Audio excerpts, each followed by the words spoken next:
ya. Jadi di sini Bapak perkenalkan dulu apa itu keyakinan kelas. Keyakinan kelas adalah setiap tindakan atau perilaku yang kita lakukan di dalam kelas dapat menentukan terciptanya sebuah lingkungan yang positif. Perilaku warga kelas tersebut menjadi sebuah kebiasaan yang akhirnya membentuk sebuah budaya positif. Jadi keyakinan kelas yang kita buat ini itu berupa nilai-nilai yang mempunyai nilai-nilai kebajikan. Apa nilai-nilai kebajikannya? Misalkan bertanggung jawab, disiplin, saling menghargai antar sesama, toleransi antar sesama, tidak boleh berkelahi. Itu salah satu nilai-nilai kebajikan, ya. Atau juga yang terdapat dalam nilai-nilai profil pelajar Pancasila, itu bertanggung jawab, gotong royong, kerja sama, ya. Kita tepuk semangat dulu ya. Tepuk semangat.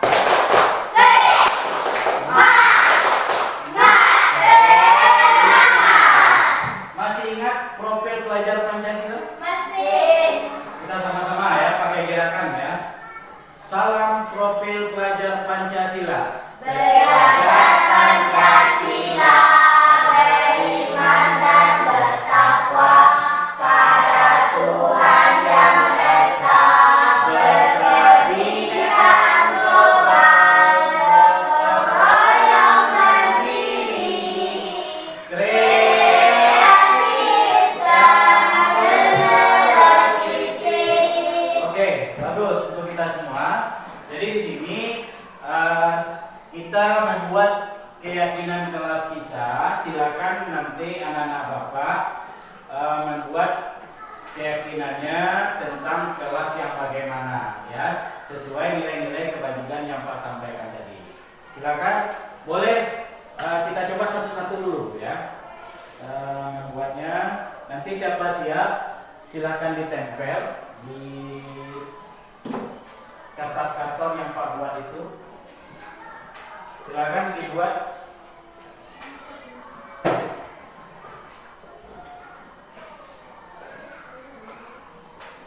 Nanti masing-masing kalian dua dapatnya ya. Silakan dibuat satu dulu. Nanti bagi yang sudah siap, silakan ditempel di papan ya.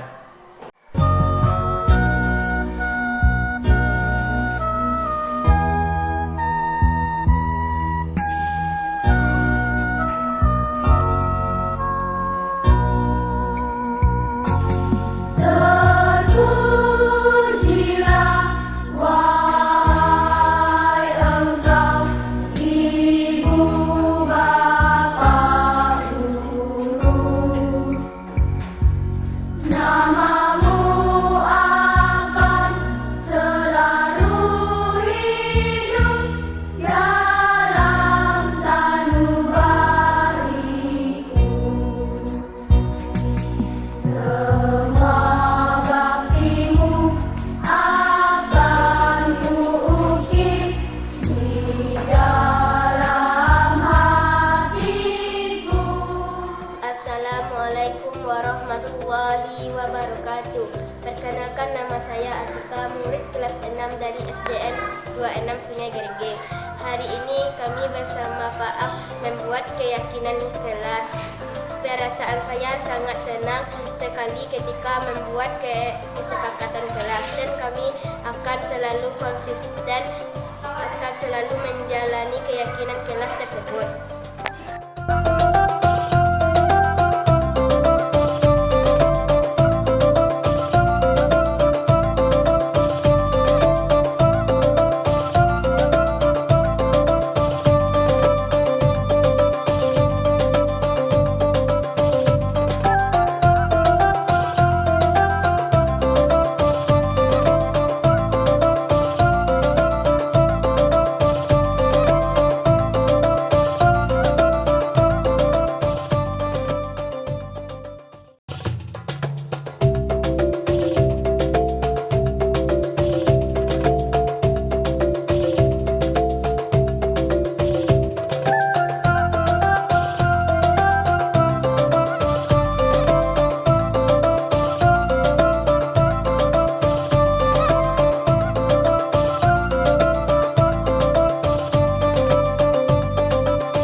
Bismillahirrahmanirrahim. Assalamualaikum warahmatullahi wabarakatuh. Waalaikumsalam warahmatullahi wabarakatuh. Udi, sila mana?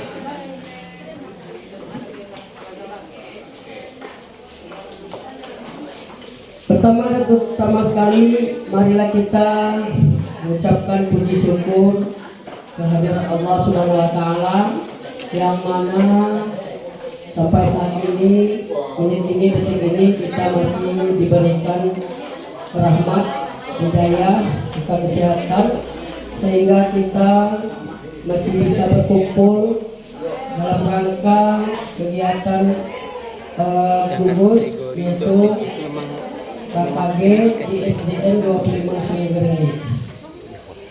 Salawat dan salam tak bosan-bosan kita ucapkan kepada pemimpin umat sedunia yakni Nabi Mustafa Muhammad Sallallahu Alaihi Wasallam yang mana telah membimbing kita dan membawa kita umatnya dari zaman tidak berpengetahuan, tidak berakhlak ke zaman yang berilmu pengetahuan, yang berakhlak, yang seperti kita yang kita rasakan pada saat ini. Yang sama-sama kita hormati Ibu Pengawas Gugus 3 Kecamatan Sungai Geringgi yang telah hadir di hadapan kita bersama, yaitunya Ibu Marlina SPD. Yang sama-sama kita hormati pengurus KKS, yang sama-sama kita hormati Ketua Gugus yang baru datang, yang belum masuk ke dalam ruangan, dan yang sama-sama kita hormati Bapak Ibu Kepala Sekolah SD 10 SD Gugus 3 Kecamatan Sungai Geringgi.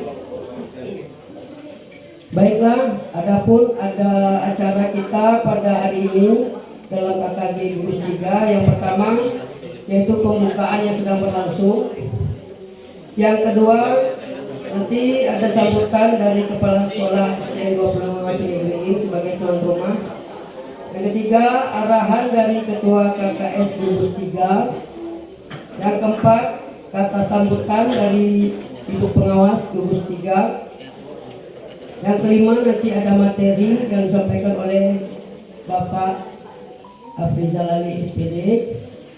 Yang keenam nanti hal-hal yang dirasa penting. Yang ketujuh dan terakhir penutup. Baiklah, masuk saja ke acara yang kedua, yaitu kata sambutan dari Bapak Kepala Sekolah SDN 25 Sungai Geringgi sebagai kata pengantar kepada Bapak Pustawi MSPD. Dipersilakan dengan saya hormat.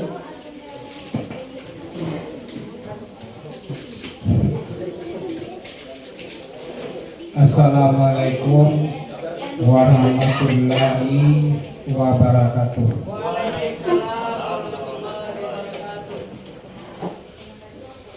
Yang sama-sama kita hormati Ibu Pengawas Pembina Kecamatan Sungai Geringgi, yang sama-sama kita hormati pengurus KKS Gugus 3 Kecamatan Sungai Geringgi, yang kami hormati Bapak Ibu Majelis Guru,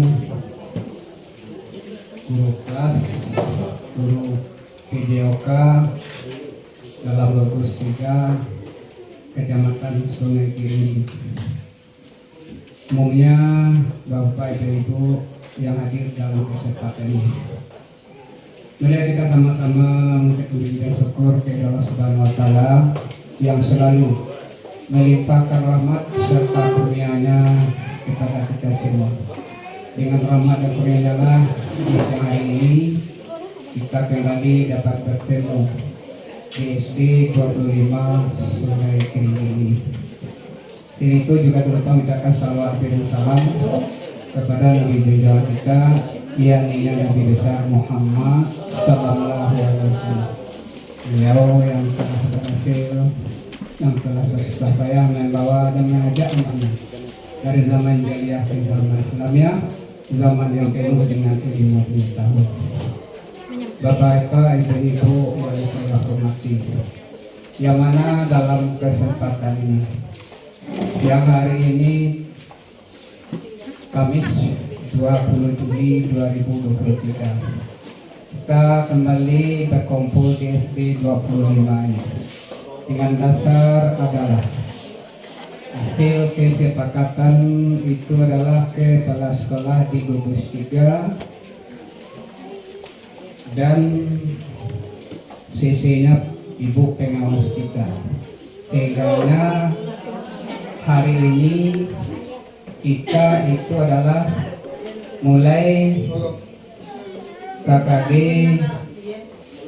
di sini.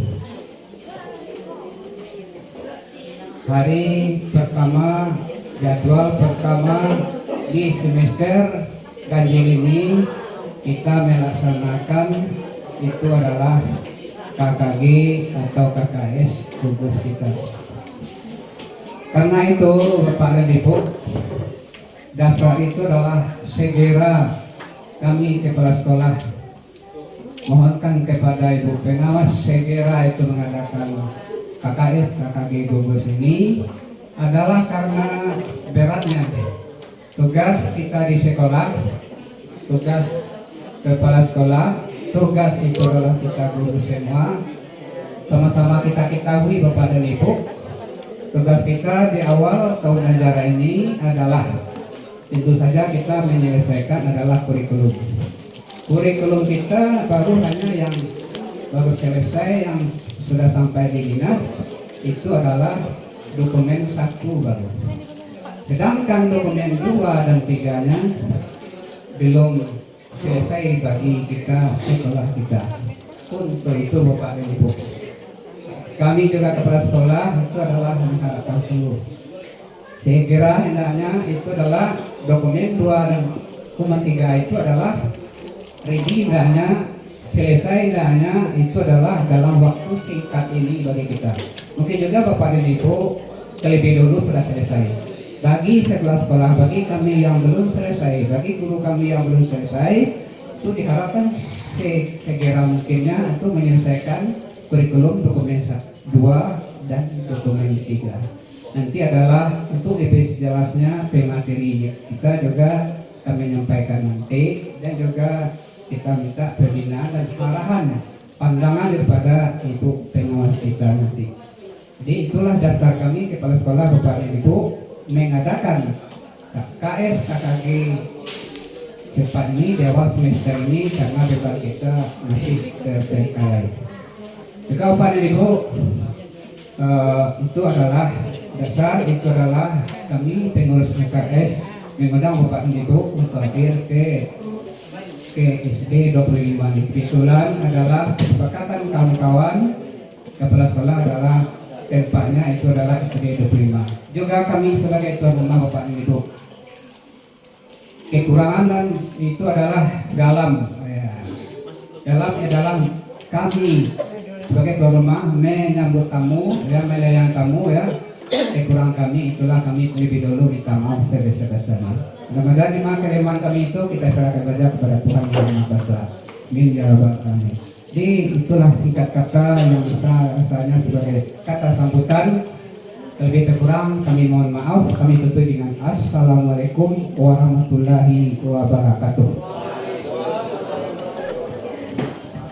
Terima kasih kita ucapkan pada Bapak Kepala Sekolah SD 25 Sungai Geringging, yaitu Bapak Bustami dan SPD, yang telah menyampaikan beberapa hal ke hadapan kita bersama. Baiklah, masuk saja acara yang keempat, yaitu kata sambutan dari Ibu Pengawas Pembina Gugus 3 Kecamatan Sungai Geringging, yaitunya Ibu Marlinda SPD. Pada Ibu, waktu dan tempat dipersilakan.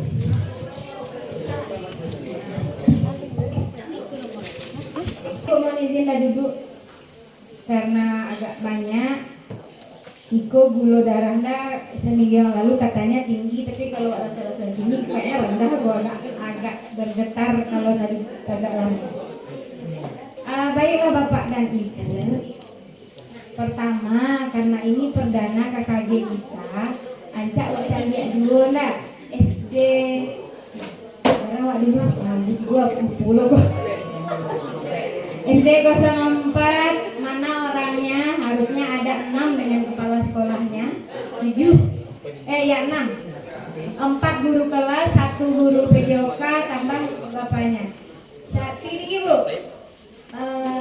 Ini enggak dua kepala ini tangan gua. 2, 3, 4 ya. Alhamdulillah. Iya, ada yang 2 ya.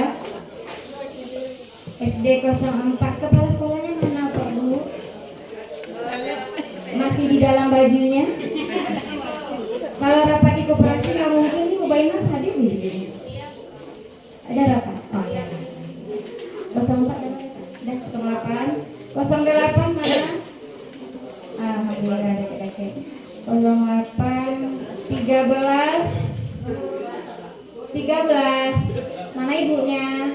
Kenapa memilih di belakang semua? Oke, alhamdulillah. 14. Sampai balik ya Bu, sampai balik. Nampak Bu. Ibu Murtina mana Bu? Oke.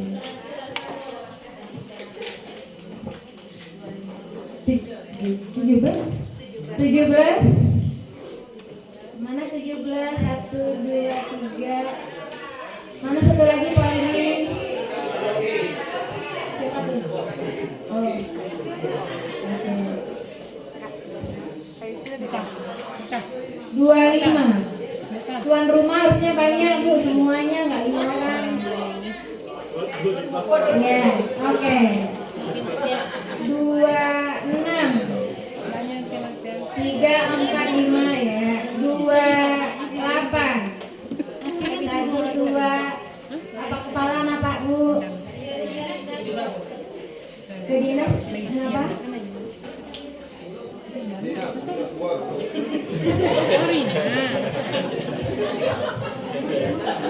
29. Alhamdulillah. 30. Cie 2, 3, 4 dan 2 lagi mana Bu? Tulis.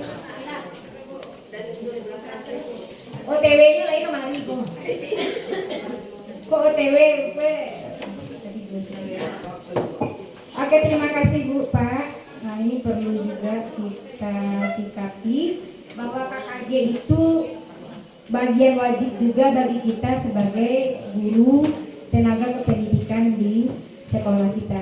Itu bagian dari pengembangan diri, bagaimana kita bisa mendapatkan poin untuk naik pangkat, angkat kredit atas pengembangan diri kita. Salah satu termudahnya adalah dengan mengikuti kegiatan KKG. Nanti per semester dibuat laporan pengembangan dirinya. Ya Bu ya. Jadi mudah-mudahan ke depan, tapi di gugus pun ada dong. Punya ditampilin. Ke depan adalah perubahan tingkah laku yang sekolah ramah anak. Tidak hanya kita memanggil sayang-sayang kepada anak didik kita, tetapi juga bagaimana perlakuan kita terhadap tamu yang datang dari luar kepada kita. Ya Bu ya, mudah-mudahan. Nah, berikut di beberapa sekolah yang Anda kunjungi hari ini sudah 13 sekolah. Belum ada satu sekolah pun yang semua gurunya telah menyisikan nilai rapor semester genap ke dalam buku induk atau buku pokok. Belum semuanya. Tuh yang Anda sampaikan. Kedua adalah Bu. Iya. Tapi cik sekolah tuh alun kasado guru ledor yang memasukkan nilai rapor ke dalam buku pokok. Tolong itu Bapak dan Ibu segerakan. Sebelum bulan Juni Anda pernah juga mengatakan di forum-forum bahwa pekerjaan guru kelas tidak selesai di saat mengisi rapor saja, tapi lanjutlah kepada memindahkan nilai rapor ke dalam buku pokok atau buku induk di sekolah. Ada yang nyeletuk di SD lain, tak di sini. Karena juga Bu hari ini menyalin-nyalin kan rekap nilai anak per anak kanlah kami boleh. Pertanyaan lah, rekap nilai itu anak salokal atau anak cie pribadi bu? Anak sekelas kali 1 kau rekap nilainya saja dari A namanya sampai Z. Kali 2 kau rekap nilainya, kali 3 kau rekap nilainya. Buku induk rekap nilainya per berapa bu? Per anak saja kali 1 sampai kali 6. Nanti semester 12 data anak baru disilang bahwa ini lulus. Jadi jangan samakan rekap nilai di kelas dengan yang ada di buku induk. Apa gunanya? Apabila nanti anak kita menjadi pejabat atau manga-manga mencalon menjadi caleg atau bagaimana, seandainya nilai rapornya hilang, ijazahnya tak tahu di mana, inyo pun tadi malu, maka dia masih bisa kita telusuri, masih bisa kita beri dia nilai. Kok nilai rapor per semester? Ada data di sekolah. Jadi Indah harap di forum kepala sekolah pun juga sudah Indah sampaikan hal ini.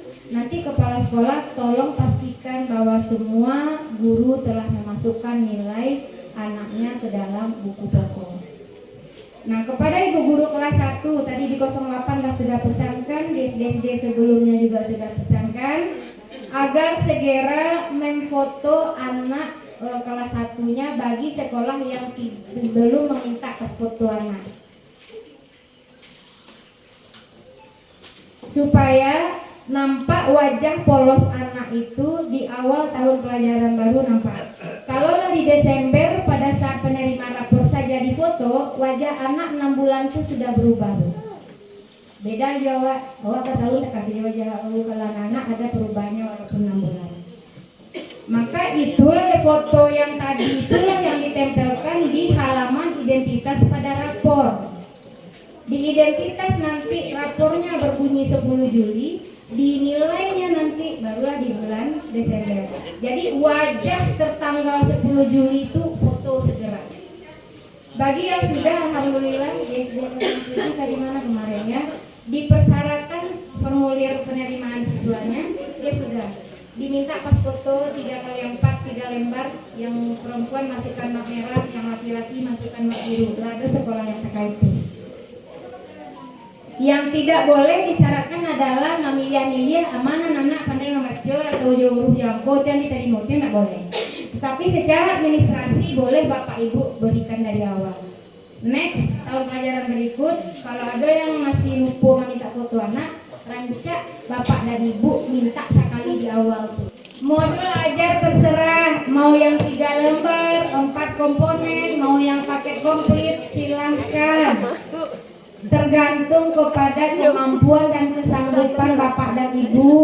Tapi tetap tidak alas. Andaikan kepala sekolah menuntut modul ajarnya yang sempurna, ada materi, ada lengkap, diranya bukan sempurna ya, yang lengkap, maka ikuti arahan kepala sekolahnya. Karena yang akan mensupervisi akademik Bapak dan Ibu lebih banyak kepala sekolah daripada saya.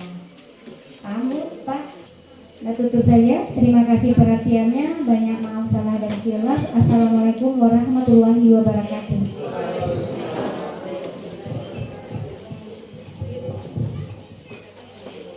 Terima kasih kita ucapkan kepada Ibu Pengawas, Ibu Menteri SPD yang telah memaparkan beberapa hal untuk tugas dan tanggung jawab kita sebagai guru di sekolah masing-masing. Baiklah, lanjut saja ke acara yang kelima, yaitu masuk acara inti, yaitu pemberian materi yang akan disampaikan oleh Bapak Abrizal Ali SPD. Pada Bapak dipersilakan. Terima kasih Pak Budi. Sedikit karena waktu azan sudah masuk, Bapak Ibu boleh bergantian ada tempat sholat. Nah, ya Pak Ibu, tapi jangan semuanya ya Pak Ibu ya. Ya, jadi bergantian saja karena WC kita cuma 2 ya Pak ya. Jadi bergantian saja. Di sini saya menyampaikan sedikit kepada Bapak Ibu tentang yang selama ini yang saya ikut gerak itu waktu itu saya mendaftar di angkatan 8. Jadi kenapa di sini saya berbagi sama Bapak Ibu? Karena nanti sekarang ini kan angkatan 10 sudah buka ya Pak Ibu. Jadi salah satunya dalam modul guru penggerak di LMS itu tagihannya berbagi ilmu yang kita dapat kepada rekan-rekan kita di komunitas ya Bapak Ibu. Salah satunya itu di KKG yang kita laksanakan hari ini. Sedikit tentang kisah saya mengikuti guru penggerak ini Pak Ibu ya. Sampai sekarang saya masih pendidikan itu modul 1.4 namanya itu budaya positif. Modul 1 itu ada 4. Yang pertama 1.1 tentang filosofi Ki Hajar Dewantara. Jadi kita memahami tentang teori-teori Ki Hajar Dewantara. Mungkin Bapak Ibu di sini tahu apa itu slogan Ki Hajar Dewantara. Di sini saya sifatnya Bapak Ibu bukan menggurui, ya Pak Ibu. Tapi saya cuma berbagi ilmu, berkolaborasi sama Bapak Ibu tentang materi yang saya sampaikan. Mudah-mudahan Bapak Ibu nanti lulus juga di angkatan 10. Tugas tagihannya seperti saya di depan ini juga, itu di modul 1.4. Selama modul yang saya ikuti ini Bapak Ibu sudah sampai 1.4 ini di dalam guru penggerak memang menggerakkan ya Bapak Ibu, bukan tidak ada diajarkan cara membuat modul ajar, tidak ada diajarkan cara membuat TP, tidak ada diajarkan cara membuat sejenis perangkat. Tapi ilmu ini juga penting bagi kita Bapak Ibu. Pertama, menambah kompetensi kita tentang bagaimana pembelajaran itu yang berpihak pada murid.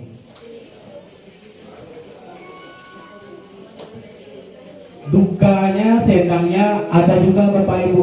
Kalau di guru penggerak ini saya berbagi sedikit ya Bapak Ibu. Kalau senangnya kita ketika lokakarya kita bertemu mengeksplorasi semua kemampuan kita ketika di lokakarya. Kalau dukanya Pak Ibu itu tugas tiap hari, jadwal tiap hari. Jadi saya bukan mematahkan motivasi semangat Bapak Ibu, tapi saya juga memotivasi Bapak Ibu itu sebagai tantangan bagi kita sebagai guru. Apapun rintangannya itu kita siap menghadapinya. Salah satunya ini Bu, tagihan yang akan saya masukkan ke dalam LMS itu sebagai melakukan pengimbasan atau berbagi pengalaman, berbagi ilmu selama saya mengikuti di pendidikan guru penggerak ini. Mohon doanya Pak Ibu, tinggal 2 modul lagi, modul 2 dan modul 3 ya Pak Ibu. Jadi berlomba-lombalah Bapak Ibu buka SIM PKB-nya, mendaftar guru penggerak angkatan 10 sekarang ini di Kabupaten Padang Pariaman ya Pak Ibu. Itulah sedikit sekilas cerita saya tentang guru penggerak ini ya. Gambaran Kecamatan Tujuh Koto Sungai Sari sudah mendaftar 20 lebih. Awak di Sungai Geringga sampai kini lulus program minat sekolah. Siapa Merisa 04? Siapa Bu? Merisa 04. Siapa Bu? Oh, tadi. Nah, kan baru sore. Baru sore sementara banyak. Siapa? Merisa.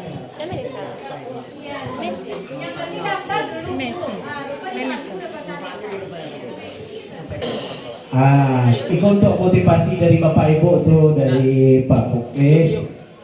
Harapannya ke depannya selesai guru penggerak ini tujuan dari pemerintah itu Bapak Ibu. Yang pertama, pembelajaran yang kita lakukan itu betul-betul berpihak pada murid. Bagaimana caranya? Kita berkolaborasi, bekerja sama dengan sesama rekan kita di sekolah. Makanya dalam komunitas sekolah itu jadilah komunikasi yang baik sesama rekan kita. Karena itu dicontoh juga nanti sama murid kita. Itu satu. Yang kedua, manfaatnya Pak Ibu itu tadi Pak, salah satunya mengembangkan kompetensi diri kita.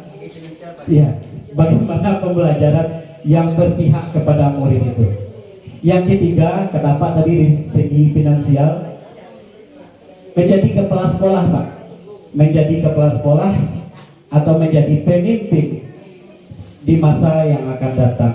Itulah karena permennya sudah ada dari Kemendikbud, syarat jadi kepala sekolah ya mempunyai sertifikat guru penggerak. Karena nanti di dalam akun SIM PKB kita langsung mendaftar sebagai calon guru penggerak, sebagai calon kepala sekolah dengan syarat punya sertifikat guru penggerak. Ya. Iya. Atau satu lagi, yang keempat itu Pak ya. Yang keempat, memudahkan rekan-rekan yang belum terpanggil PPG pada saat sekarang ini, atau sudah terpanggil tapi tidak lulus. Itu salah satunya guru penggerak itu mungkin sudah disampaikan sama Bu Mai tentang poin yang nomor 4 ini Pak. Kelebihannya saya sendiri merasakan Pak Ibu, saya dulu 2021 PPG dari jauh lebih sulit kalau menurut saya guru penggerak ini, karena PPG daring itu ada waktu, tak boleh tanya sama Bu Rini, itu udah PPG daring juga.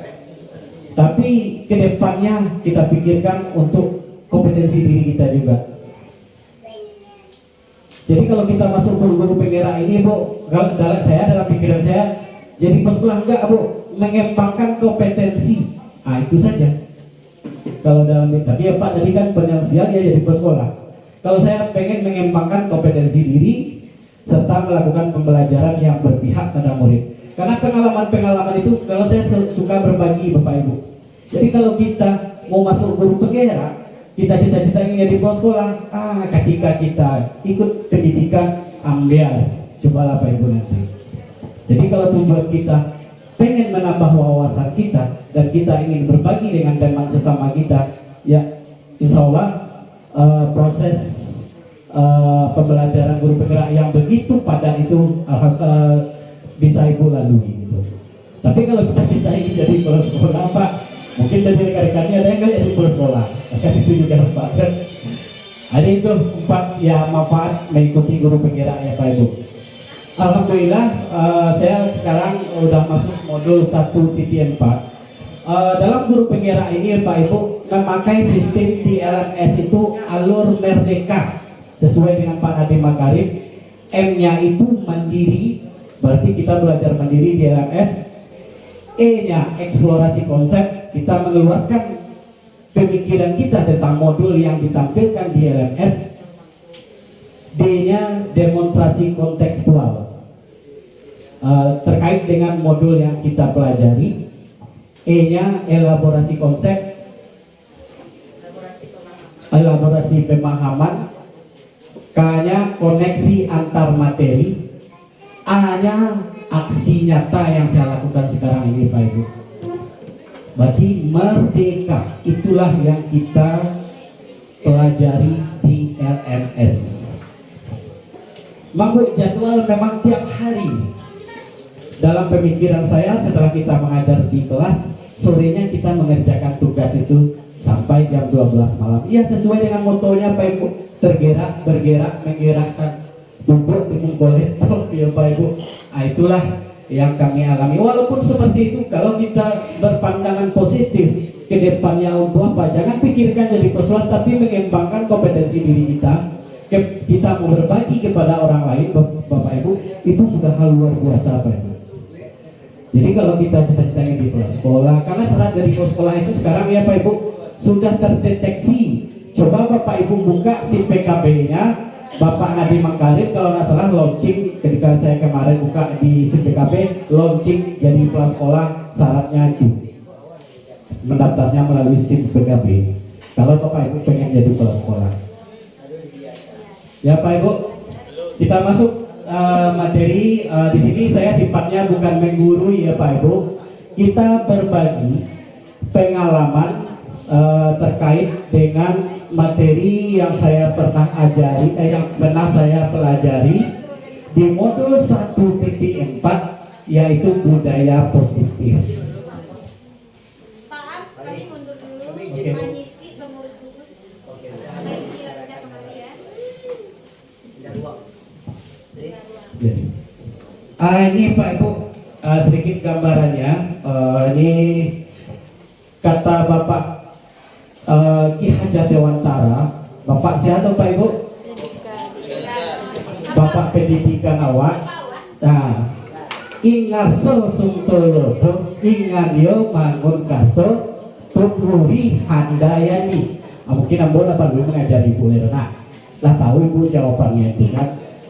Tapi dalam pemikiran Ki Hajar Dewantara itu katanya guru kok ibarat petani Bapak Ibu. Guru kok sebagai ibarat petani. Saya contohkan ya Pak Ibu. Kalau kita ibarat petani, kita menanam sebuah padi atau jagung, pasti yang tumbuh pasti padi juga Pak Ibu. Atau yang tumbuh pasti jagung juga. Iya kan Pemain? Tidak mungkin yang kita tanam padi pasti tumbuh jagung. Ya Pak Ibu. Begitu juga kita guru, kita diibaratnya sebagai petani, yang kita tanam itu adalah murid kita. Kita pengen mengeluarkan potensi yang ada pada murid kita. Kita hanya menuntun semua potensi yang sesuai dengan kodratnya anak.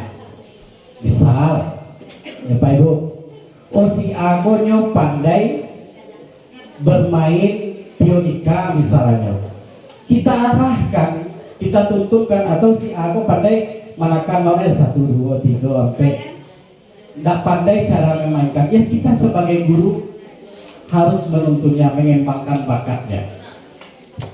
Ya Pak Ibu, begitulah pemikiran dari Ki Hajar Dewantara.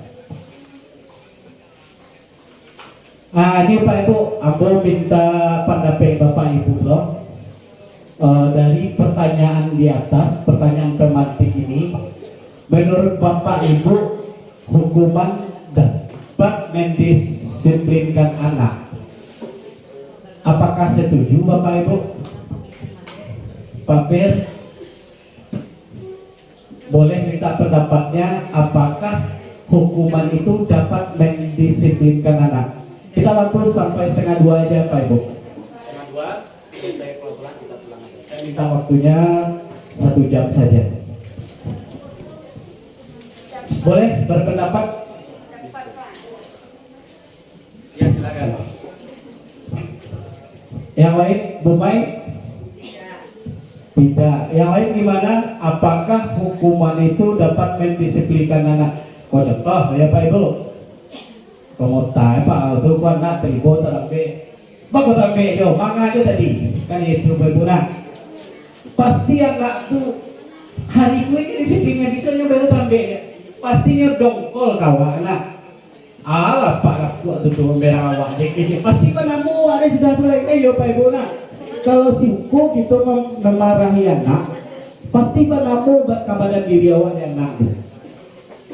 Barang mau istilah itu terkesan deh yo. Oh apa nak pameran tuh. Ya. Terus yang kedua, pertanyaan pemantik kedua, pemberian hukuman dengan hal positif seperti membaca atau membersihkan halaman sekolah dapat meningkatkan disiplin anak. Apakah setuju Pak Ibu tuh? Bapak Ibu? Setuju. 3. Memberi penghargaan dapat meningkatkan motivasi belajar anak. Nanti kita lihat masuk ke materinya Pak Ibu ya. Kalau yang kami pelajari 1, 2, 3 itu tidak setuju. Kenapa? Memberi yang kita ambil nomor 3. Biasanya anak kelas 1, anak juara 1, 2, 3 kita kasih hadiah Pak Ibu nak. Kalau tidak kita kasih hadiah, itu dalam pemikiran kita. Tapi sebenarnya dalam teori motivasi, nanti kita sampai ke sana, nanti saya jelaskan kenapa tanpa diberi penghargaan. Motivasi itu ada 3, ada 2. Pertama, motivasi dalam diri anak, internal. Yang kedua, motivasi eksternal. Kalau memberi penghargaan ini dinamakan motivasi eksternal. Nanti kita lihat selanjutnya. Nah, ini yang kita pelajari Pak Bu selama 40 menit. Saya berbagi saja. Nanti kalau Bapak Ibu mau bertanya silakan. Itu tentang perubahan paradigma, konsep disiplin positif, keyakinan kelas, pemenuhan kebutuhan dasar, 5 posisi kontrol, segitiga restitusi. Apa-apa saja nanti kami jelaskan. Ini Bapak Ibu, perubahan paradigma dalam belajar. Ya Pak Ibu, kita sekarang ini kita menggunakan profil pelajar Pancasila yang terbaru. Sebelumnya kita pakai PPK, penguatan pendidikan karakter. Maka paradigma baru sekarang itu diarahkan profil pelajar Pancasila. Dan sampai tidak tahu lo Bapak Ibu apa itu profil pelajar Pancasila. Bertanya lo Boci. Masih ada yang tidak tahu aran profil pelajar Pancasila. Di IKM sekarang itu tentang profil pelajar Pancasila, nilai-nilai yang dimasukkan di dalamnya. Yang pertama, ada yang tahu Pak Ibu? Beriman dan bertakwa, bagus, kepada Tuhan Yang Maha Esa. Yang kedua apa? Bernalar kritis. Apa lagi? Mandiri. Apa lagi? Gotong royong. Apa lagi? Berkebinekaan global. Apa lagi? Kreatif. Kalau ibu majarkan anak, ibu sendiri tidak paham, tidak tahu ibu. Nah, harusnya setiap pembelajaran di IKM tuh Pak Ibu, Merdeka Mengajar itu, Merdeka Belajar itu, profil pelajar itu ada dalam diri awak, baru kita salurkan ke anak kita. Mungkin Bapak Ibu tadi saya menyinggung sedikit ya Bapak Ibu yang disampaikan Ibu Maringga tadi. Mungkin Bapak Ibu tinggal download di PMNF, ada CP, ada TP dan modul ajar. Insya Allah nanti di pertemuan 2 kami akan mengajarkan Bapak Ibu bagaimana melahirkan TP, bagaimana melahirkan ATP. Ya Pak Ibu, supaya Bapak Ibu paham, tapi dengan syarat membawa laptop ya Pak Ibu, karena langsung praktek. Dan kita lanjut. Ini kita lanjut. Ini sedikit ya Bu ya, sesuai paradigma tadi, teori kontrol. Menurut Wessel itu tidak saya tuliskan. Ilusi itu menurut Bapak Ibu sama enggak dengan hoax? Sama enggak dengan khayalan? Iya ya. Ilusi guru mengontrol murid. Nggak mungkin seorang guru mengontrol kamu apa yang murid ke WC kawanan lo pulang ini apa kawanan lo, nggak mungkin ya Pak Ibu. Terus yang kedua, ilusi bahwa kritik dan membuat orang merasa bersalah dapat menguatkan karakter. Nggak mungkin ya Pak Ibu ya. Terus yang ketiga, ilusi bahwa semua penguatan positif efektif dan bermanfaat. Belum tentu Bapak Ibu. Terus yang ketiga, ilusi bahwa orang dewasa memiliki hak untuk memaksa. Ya, belum tentu juga. Ini Bapak Ibu, bisakah kita mengontrol seseorang? Ini menurut respon. Yang sebelah kiri, ini sebelah kanan itu teori kontrol menurut Wessel tadi Bapak Ibu. Katanya guru mencoba mengubah orang agar berpandangan sama dengan kita. Maksudnya di sini guru mencoba mengubah tingkah laku murid misalkan. Dalam teori kontrol itu kita sebagai guru tidak bisa mengubah, tapi kita bisa memahami. Ya Pak Ibu, itu dalam teori kontrol. Terus yang kedua, pernyataan kedua, perilaku buruk dilihat sebagai suatu kesalahan. Dalam teori kontrol, menurut Wessel itu, semua perilaku memiliki tujuan, baik perilaku buruk maupun perilaku baik. Pasti ada kehendak dari anak itu sendiri. Itu maksudnya. Terus yang ketiga, orang lain bisa mengontrol saya. Dalam teori kontrol, hanya saya yang bisa mengontrol diri saya sendiri. Contoh, apa contoh itu? Misal, genggam tangan, apa istilah kepelan tangan, kepal tangan. Saya punya kertas, terus saya genggam, terus saya suruh Ibu Aneli, Pak buka lah Pak, dipuju aja bawa ya Pak beko kue buka lah Pak. Ini sesuatu yang berharga, nah mungkin akan saya buka. Jadi saya sendiri yang tahu. Itu dalam teori kontrol. Nanti Bapak Ibu paham arah kesananya nanti. Terus yang kelima ya.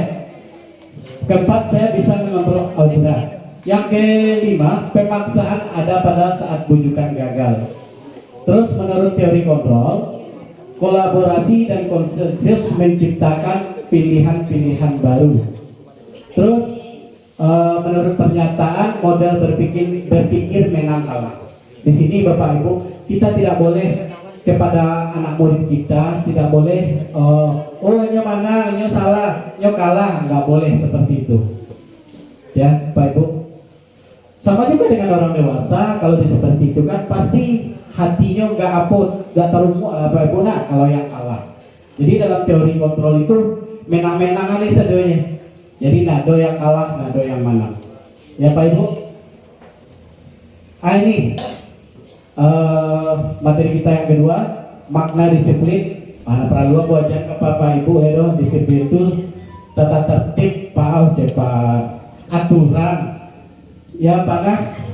Jadi di sini saya singgung kebetulan materinya tentang disiplin. Ya Pak Ibu. Disiplin itu sama melatih anak kita untuk belajar menjadi suatu kebiasaan, menjadi suatu kebudayaan. Ini Bapak Ibu, nilai-nilai kebajikan universal dalam disiplin ini. Yang universal ini yang menyeluruh. Jadi seluruh dunia memakai nilai kebaikan itu. Kebajikan itu kebaikan. Apa saja contohnya? Bisa dari suku, asal dari agama, yang penting nilai-nilai kebaikan. Ya Pak Ibu. Terus yang poin yang ketiga, nilai kebaikan atau kebajikan itu terdapat dalam profil pelajar Pancasila, beriman dan bertakwa pada Tuhan Yang Maha Esa. Contohnya, mungkin Bapak Ibu sudah melakukan, tapi namun itu yang berbeda gini profil pelajar Pancasila. Contoh, satu, beriman dan bertakwa pada Tuhan Yang Maha Esa. Contohnya kegiatan pembiasaan awak setiap hari Selasa membaca ayat pendek untuk anak murid kita, berpihak pada murid itu Pak Ibu. Terus yang kedua, sholat jenazah, praktek sholat jenazah. Terus yang ketiga, kultum setiap hari Jumat. Terus yang keempat, program dinas pendidikan, si pintar, praktek ibadah setiap hari. Itu sudah menanamkan nilai profil pelajar Pancasila. Namun dan berbeda nih Pak Ibu. Tapi walau paham ya Pak Ibu. Terus di sekolah-sekolah sekarang mungkin dulu-dulunya sudah menggerakkan yang namanya gerakan 5S. Senyum, sapa, sopan, santun, tidak guna. Tidak perlu saya ajari Pak Ibu. Istilah-istilah itu dibuat baru dalam namanya profil pelajar Pancasila. Karena profil pelajar Pancasila itu melahirkan generasi yang mempunyai karakter yang berbudi pekerti yang luhur. Yang luhur itu Bapak Ibu yang selamanya. Ya Pak Ibu. Ini teori motivasi perilaku manusia. Di sini motivasi eksternal, apa yang akan terjadi apabila saya tidak melakukannya. Ini murid ya Pak Ibu, dia berpikir apa yang akan terjadi kalau awak melakukan itu, berpikirnya. Itu termasuk motivasi eksternal. Terus yang kedua, apa yang akan saya dapatkan apabila saya melakukannya. Jadinya maharo imbalan, kalau lakukan kuah repe wakwa, kalau lakukan itu repe kuah. Berarti berpikir itu termasuk motivasi eksternal. Yang ketiga, saya akan menjadi orang yang seperti apa bila saya melakukannya. Berarti yang motivasi internal kok yang ada dalam dirinya, inyo pengen salah satunya yang tadi guru penggerak pengen mengembangkan kompetensi dirinya tanpa disuruh-suruh, itulah yang dinamakan motivasi eksternal. Nah ini Bapak Ibu, tadi ada istilah dari Ibu pengawas kita, merdeka. Merdeka itu artinya menurut Bapak Ki Hajar Dewantara, Pak Ibu, merdeka itu tidak hanya terlepas dari perintah, akan tetapi juga cakap buat memerintah diri sendiri sama dengan motivasi eksternal itu. Awak iyo wah, tapi wak pedang je wak keluarlah motivasi internal dalam diri awak. Contoh guru olahraganya dia membuat jalan jantung sehat, ya sampailah gagasan itu di muka umum. Menjelang 17 Agustus tuh jadwallah jalan jantung sehat gugus 3 berpusat di SD 25 Sungai. Yang keluarkan itulah apa yang ada motivasi dalam dirinya, pengen memberikan gagasan atau pendapat kepada orang lain. Begitu kira-kira. Ini Bapak Ibu tentang keyakinan kelas ya Pak Ibu. Ini modul kita yang ketiga Pak Ibu tentang keyakinan kelas. Menurut Bapak Ibu dari pertanyaan ini, mengapa kita memiliki peraturan harus menggunakan helm bila mengendarai kendaraan roda 2? Minta pendapat Ibu ke Ibu. Bahwa saat berkendara ia memakai helm. Apa jawabannya Pak Ibu? Mungkin apa? Mungkin pikiran awak takut ditilang polisi misalnya, ya kan ya Buna. Tapi keyakinan awak untuk menjaga keselamatan, itulah yang dinamakan keyakinan tadi. Terus yang kedua, mengapa kita memiliki peraturan 3M? Menggunakan masker, mencuci tangan, dan menjaga jarak. Untuk apa Bapak Ibu? Untuk menjaga kesehatan, ya Pak Ibu, menghindari virus masuk ke dalam tubuh kita, ya Pak Ibu. Itu keyakinannya. Kalau dalam aturan Beko, tahu Beko Bapak Ibu takut di kepala dinas, kepala dinas kesehatan misalnya tidak pakai masker misalnya, atau takut jo kepala sekolah misalnya, ya Pak Ibu. Terus yang ketiga, mengapa kita memiliki peraturan harus datang tepat waktu pada saat mengikuti pelatihan? Iya, bagus. Agar tidak ketinggalan materi saat pelatihan. Ya. Nah, kita lihat ya Pak Ibu. Ini apa bedanya? Bapak Ibu sudah membuat di dalam kelas apa beda keyakinan kelas dengan tata tertib. Ibu biasanya dalam kelas buat tata tertib kan, atau aturan kan dalam kelas. Ini ada istilahnya keyakinan kelas. Keyakinan kelas itu Bapak Ibu artinya kesepakatan guru bersama murid, guru pun melakukannya. Itu yang keyakinan kelas. Dia lebih spesifik, lebih nyata, serta berpihak kepada murid. Kalau kira-kira menurut Bapak Ibu, mana yang aturan, mana yang keyakinan kelas? Ya, yang A itu aturan, yang B, coba kita lihat pernyataannya. Kami guru dan murid saling menyayangi. Berarti guru bersama murid. Jadi Bapak Ibu, saran saya, kalau keyakinan kelas yang kita buat itu kita sepakati bersama murid, kita aja model-model itu buat tempel semuanya mengeluarkan ide gagasannya, anionya di dalam kelas. Seperti itu. Kita minta pendapatnya, terus kita tempel, kita buat keyakinan kelas. Itu selalu berubah. Karena itu kesepakatan kelas kita bersama murid, bukan aturan dari sekolah. Gunanya untuk apa Pak Ibu? Pertama, menghindari anak yang bacaka Pak Ibu. Ada video yang Ambo share di gugus video. Itu kejadian di Payakumbuh baru-baru ini Pak Ibu. Tuh, siswanya kelas 6 mungkin diajak tinggal. Seperti itulah kejadiannya. Ya Pak Ibu, nanti kita sampai ke sana bagaimana cara mengatasi murid yang seperti itu.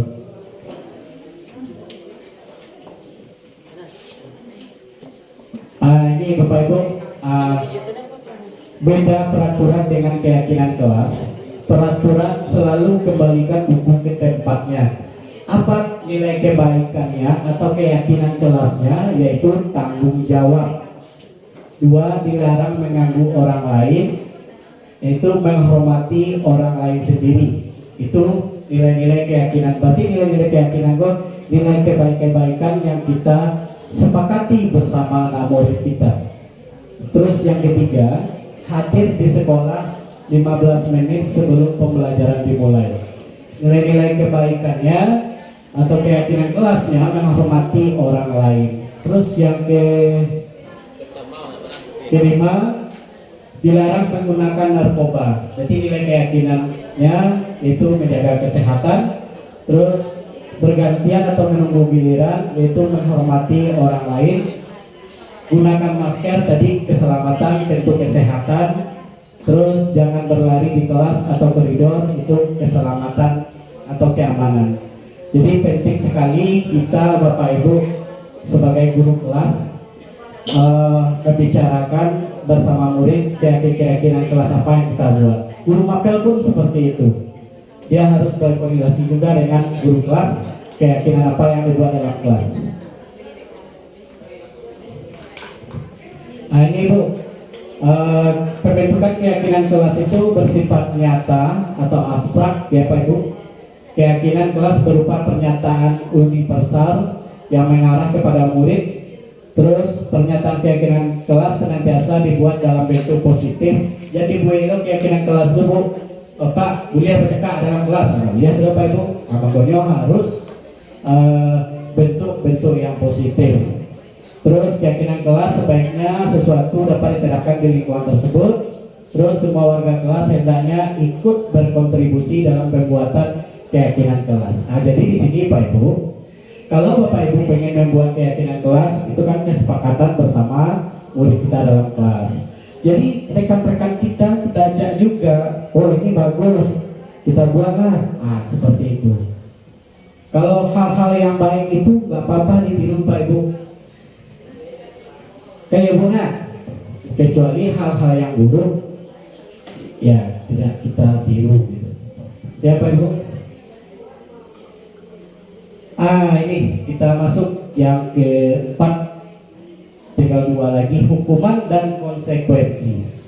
Tadi sudah, apakah menghukum anak termasuk disiplin? Sudah, ini bisa kita menjawabnya bahwa Bapak Ibu, hukuman itu bisa menjadi apa pada diri kita, anak pun merasa dendam kepada kita.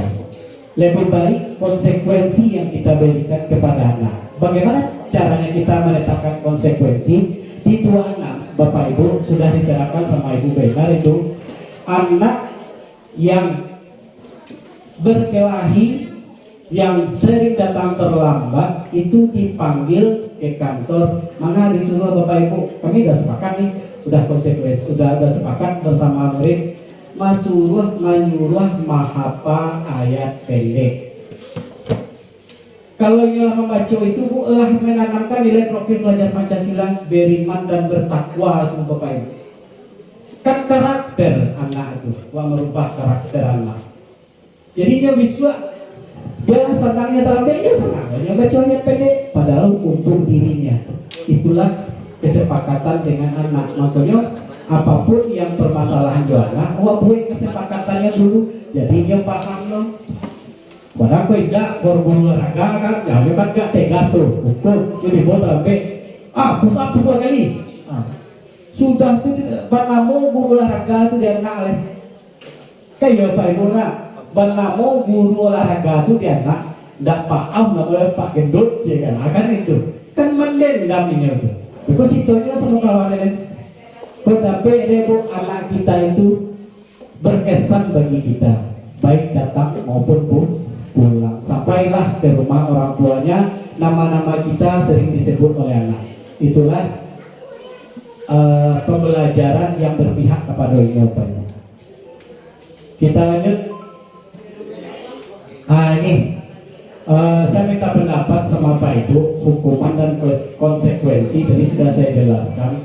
Menurut Bapak Ibu, bersuara saja ya Pak Ibu, mencatat 100 kali dalam buku kalimat, saya tidak akan terlambat lagi karena terlambat ke sekolah. Itu masuk hukuman apa konsekuensi Pak Ibu?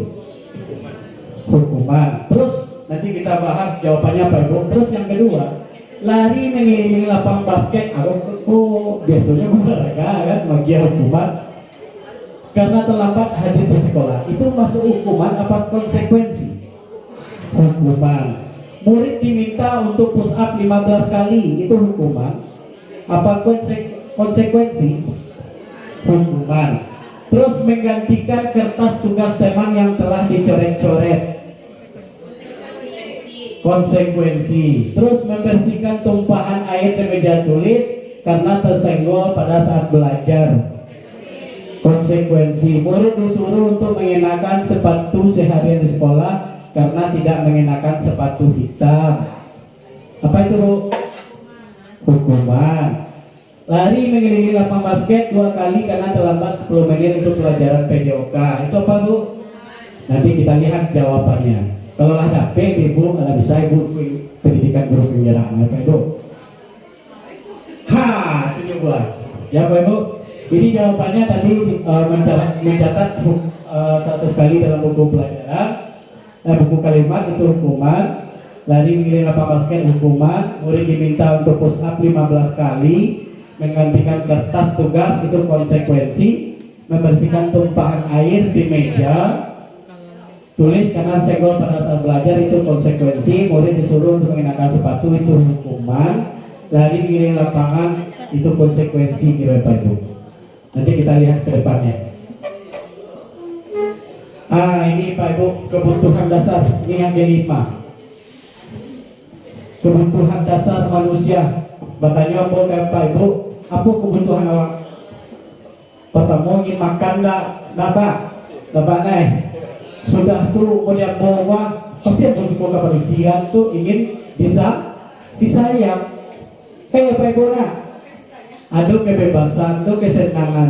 Itu kebutuhan manusia Pak Ibu. Anak pun model itu juga.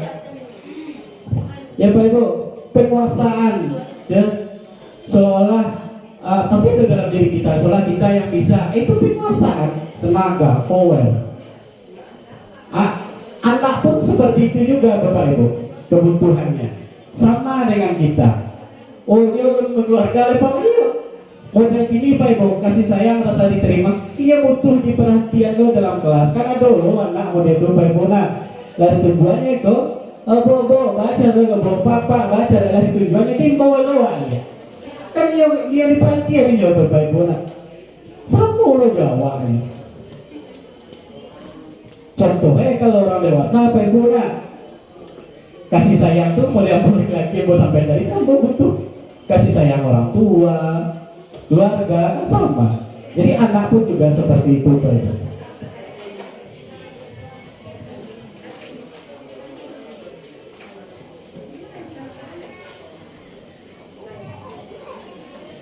Nah ini Pak Ibu, tadi ada 5 kebutuhan dasar. Itu yang pertama tadi bertahan hidup, yang kedua kasih sayang diterima, terus apalagi Pak Ibu? Kebebasan, terus kesenangan. Kira-kira Bapak Ibu dari pertama ini termasuk kebutuhan dasar anak yang mana? Pertama, ibu guru bilang aku tidak boleh bersenandung waktu mengerjakan tugas, katanya kelas harus tenang, tidak bisa suara padahal kan aku suka dan menyanyi. Itu kebutuhan apa Bapak Ibu? Ya benar, kesenangan. Jadi nyonya sana nggak boleh diganggu ya. Itu apa dia saja dulu. Selagi kita bisa mengarahkannya nanti di dalam kelas. Terus yang kedua, ibu guru tidak menyapaku hari ini, padahal aku pakai jaket baru. Itu tadi. Aduh, rasa saya rasa diterima atau diperhatian. Kesamua dewa, lupa itu. Nah, anak pun model itu. Aku bosan masa belajarnya cuma gitu-gitu aja, dengarani ibu guru aja. Itu penguasaan Bapak Ibu. Mungkin dalam pikirannya, ibu mana pandai, ini yang lebih pandai. Itu yang penguasaan tuh, Bu. Ada lo nggak dewa, pasti ada kan? Kayak nyole ini setiap acara yang merasa itu, yang merasa hebat itu yang penguasaan. Power. Aku sepel gambarku tidak rapi, malah ibu guru nunjukin ke teman-temanku di depan kelas. Itu masuk apa Ibu? Kebutuhan apa? Apa Bu? Aku sepel gambarku tidak rapi, malah ibu guru nunjukin ke teman-temanku di depan kelas. Apa? Ingin disayang kah? Ingin diterima kah? Kebebasan kah? Kesenangan kah? Kebebasan. Lanjut ya Pak Ibu. Ini kita nonton video sedikit ya Bapak Ibu. Seorang guru harus mempunyai 5 posisi kontrol. Yang pertama penghukum, yang kedua itu pembuat merasa bersalah, yang ketiga posisi teman, yang keempat posisi pemantau, yang kelima manajer. Ya Pak Ibu, mari kita lihat sama-sama videonya. Ini saya ambil kisahnya tentang kisah Naren yang terlambat datang ke sekolah. Bagaimana posisi seorang guru? Nanti Ibu memahami video ini.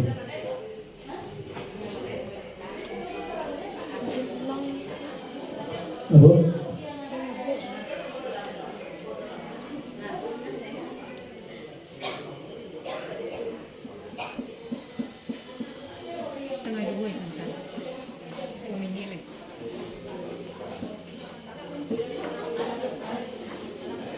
Silakan Bapak Ibu perhatikan, nanti ada di akhir video, nanti saya ulang pertanyaan. Silakan Bapak Ibu memperhatikannya. Sangat bahagia Ibu dan Bapak guru hebat dalam penerapan disiplin positif institusi. Salah satu program yang dikembangkan adalah 5 posisi kontrol. 5 posisi kontrol dalam institusi adalah proses perjalanan seorang pendidik agar dapat mengenali dirinya. Pada video kali ini, kita akan membahas tentang 5 posisi kontrol yang dikembangkan oleh Diane Rosen dan contoh penerapannya.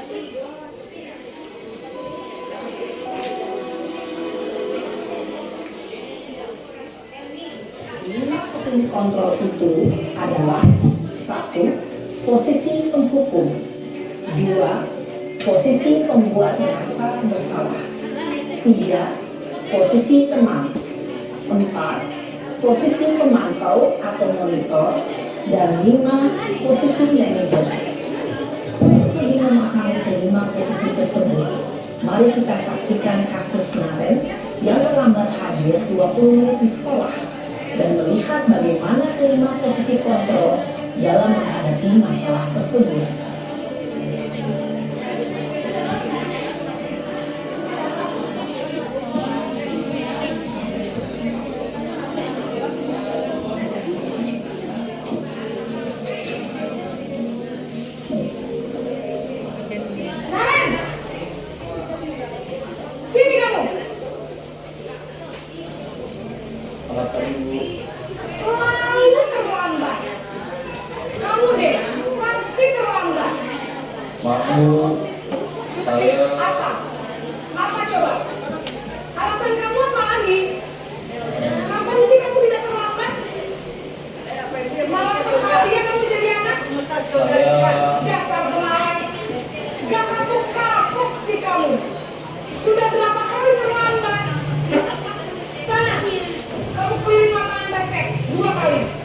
Kenapa saya harus ke lapangan basket, Bu?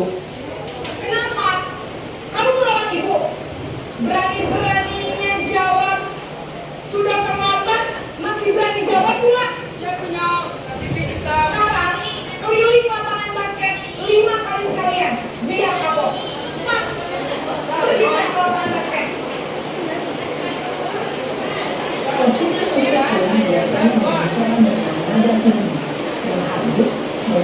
ribut, menyakiti, dan menyindir.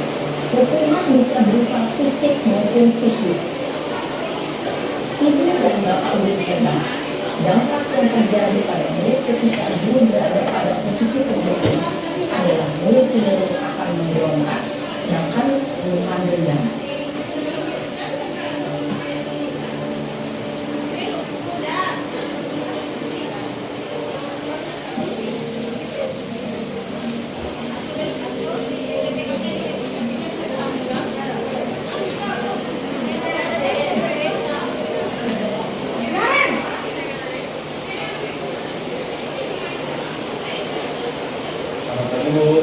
Naren, kamu kenapa terlambat lagi, nak? Ya Tuhan, Naren. Kamu senang ya bikin ibu susah ya? Kalau kamu terlambat lagi, nanti ibu yang berbobot kepala sekolah, nak. Disangka ibu tidak bisa membina kamu. Duh, gimana ini? Maaf Bu, Duh, Gusti Naren. Kamu suka ya kalau ibu berbobot kepala sekolah? Terus, sekarang ibu harus tulis apa ini? Absen. Ini kamu sudah sering terlambat loh. Ibu harus apa coba? maaf Bu, maaf sekali. Ya sudah, boleh dikawin jangan bikin susah lagi ya nak ya. Ibu tidak akan kuat lagi kalau kamu begini terus. Bisa jantungan kalau ibu tegur bapak kepala sekolah. Kami cepat sekolah. Maaf ya Bu, maaf sekali. Posisi pembuat rasa bersalah berbicara dengan nada tenang, cenderung menunduk. Namun kata-kata yang dikatakan membuat murid merasa menjadi orang yang gagal. Memandang murid dirinya sendiri, merasa tidak berharga, dan tidak sanggup membahagiakan orang lain. Ketika guru mengambil posisi pembuat rasa bersalah, murid akan menganggap dirinya yang bersalah dan ia akan menyimpan emosi negatif tersebut dalam dirinya.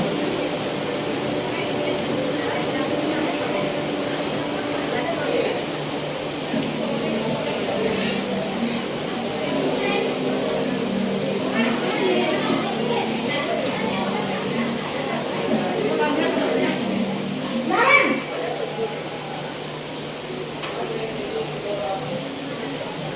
Selamat Bu. Wah, sudah jam berapa ini nak? Terlambat lagi ya sayang. Iya Bu, habis ibu saya lupa bangunkan saya Bu. Kamu malah menyalahkan ibu kamu. Kamu bukannya anak yang paling kenceng. Kok terlambat sih? Iya Bu, saya memang selamat bangun tadi. Jadi biarpun saya lari kencang, tetap nggak kesenjar Bu. Ya sudah sana, nanti lain kali larinya lebih kenceng lagi ya. Biar gak terlambat lagi. Bikin seneng ibu, demi ibu. Bisa kan? Bisa lah Bu. Ya sudah sana masuk kelas. Ibu beresin urusan absen kamu. Kamu ini ada-ada saja. Dalam posisi tenang, guru berbicara dengan nada suara ramah, akrab, cenderung bersenda gurau untuk menjaga suasana tetap santai. Murid akan merasa senang, aman, dan akrab dengan guru. Identitas yang tercipta adalah identitas sukses atau berhasil. Namun, murid ingat, karena ini masih dorongan eksternal, maka ada faktor ketergantungan dari murid kepada orang tertentu. Di sini, guru aksennya, sehingga nilai waktu, murid bisa berperilaku baik, namun hanya kepada orang-orang tertentu saja.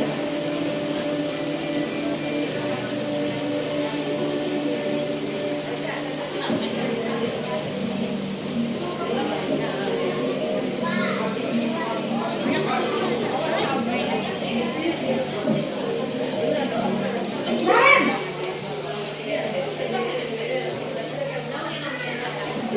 Selamat pagi Bu.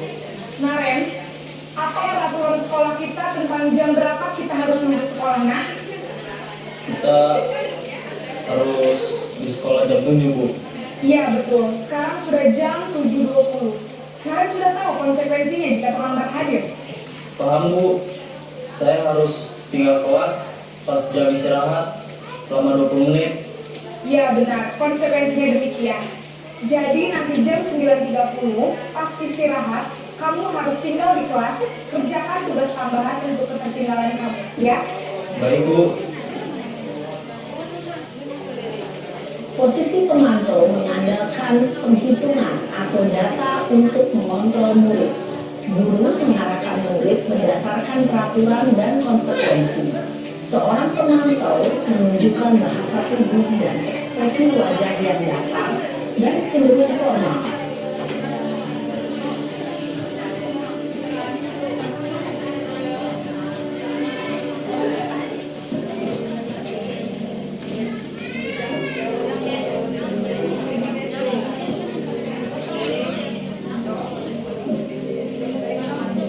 Naren!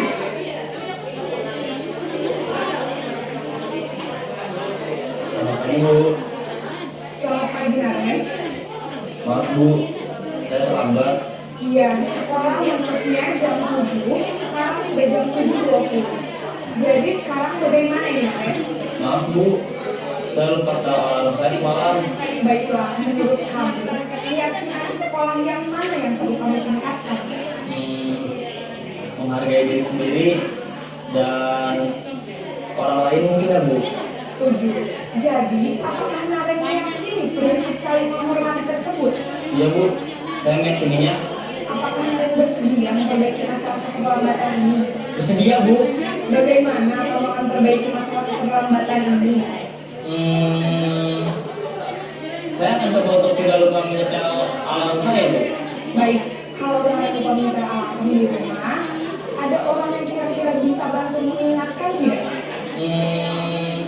Ada Bu, kata saya, Kak Emma. Ada lagi selain Kak Emma? Selain Kak Emma, ada ibu saya. Baik, jadi yang mengingatkan Naren adalah Kak Emma dan ibu kamu ya? Kira-kira akan mulai start alarm kapan nih Naren? Setelah pulang sekolah, akan segera saya lakukan. Baik, jadi Naren akan setel alarm untuk bangun besok pagi dan akan diingatkan oleh kakak dan ibu dan Naren ya. Ada lagi yang mungkin perlu dilakukan Naren agar tidak terlambat bangun lagi. Tidak ada Bu. Baik Naren, terima kasih untuk kerjasama kami. Sekarang kami perlu kembali ke kelas belajar. Baik Bu, terima kasih. Posisi manajer adalah posisi kontrol yang disarankan untuk membimbing murid memiliki sikap disiplin yang positif, yaitu murid yang mandiri,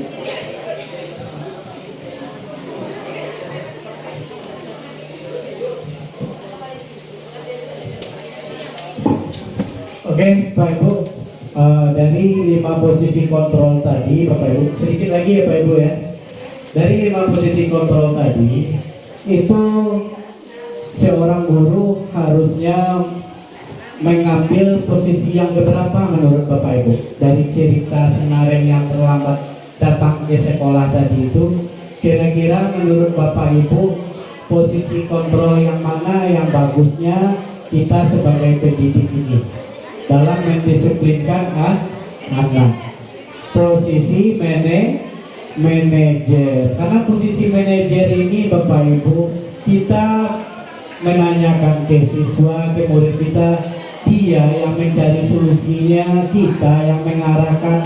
Begitu pentingnya posisi manajer ini Bapak Ibu.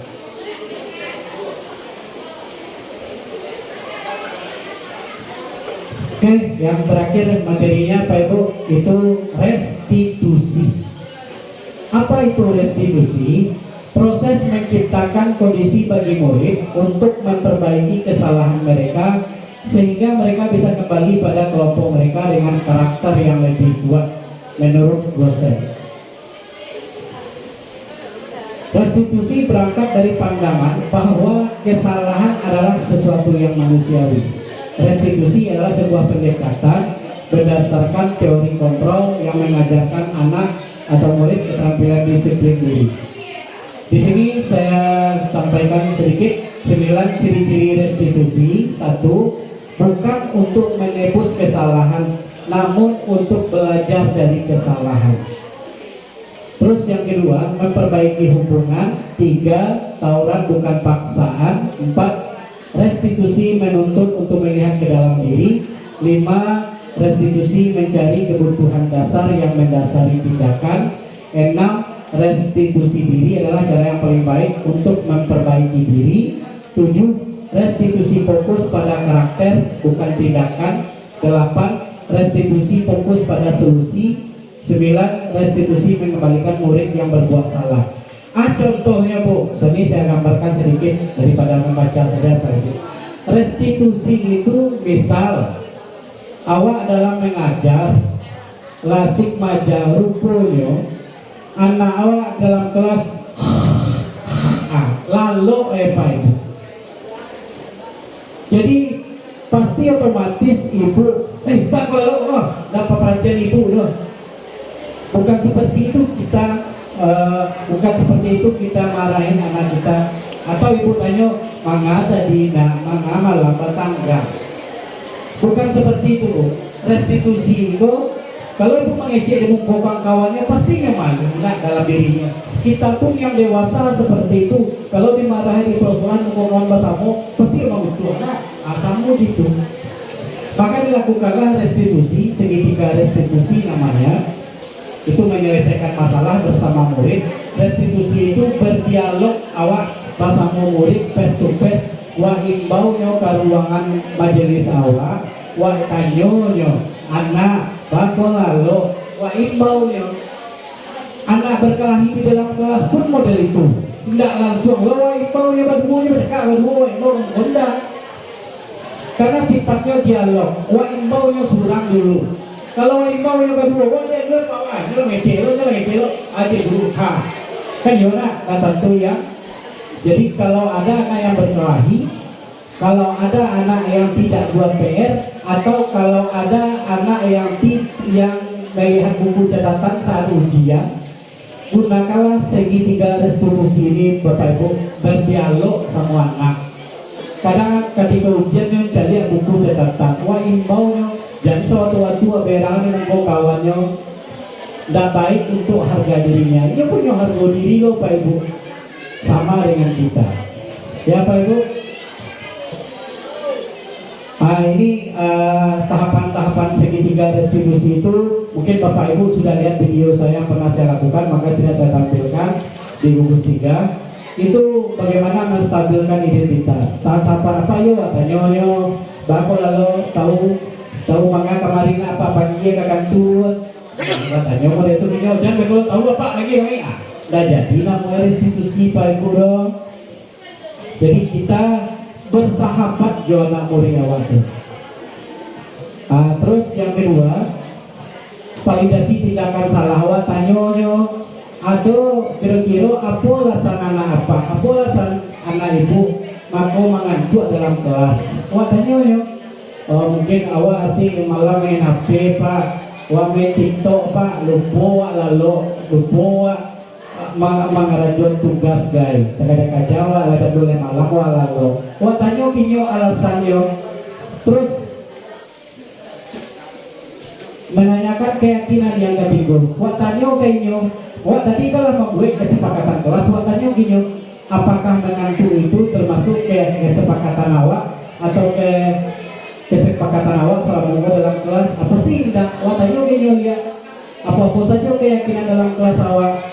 Misalnya disampaikan dia tidak boleh mengantuk dalam kelas, tidak boleh berkelahi. Kan awak minta pada P-nya, awak minta lo solusi kinyo, apakah baik untuk kamu tidak cinyo. Jadi awak tak perlu memarahinya, cukup awak berdialog, awak panggilnya, awak tanya apa alasannya. Apalagi awak betul jadi model itu nak.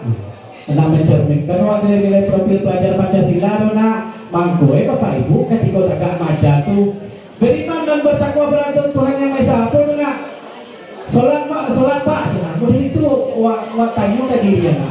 Jadi apa dalam diri itu anak beriman dan bertakwa. Jadi itu suatu kebiasaan. Kapan perlu Bapak Ibu buatkan lagu profil pelajar Pancasila beriman dan bertakwa. Buatkan model itu apa dia nak tanya ini? Ya Pak Ibu. itu merupakan membangkit semangat anak kita dalam belajar. Ini sudah saya jelaskan tadi, telah divalidasi tidak akan salah menanyakan keyakinan.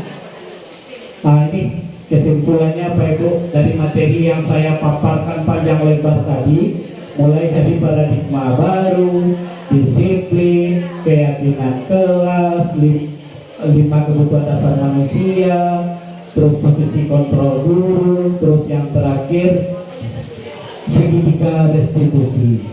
Di sini saya simpulkan Bapak Ibu, materi yang saya sampaikan ini adalah cara-cara mengatasi anak kita di saat kita mengajar di dalam kelas. Intinya terapkanlah budaya positif di sekolah maupun di kelas kita.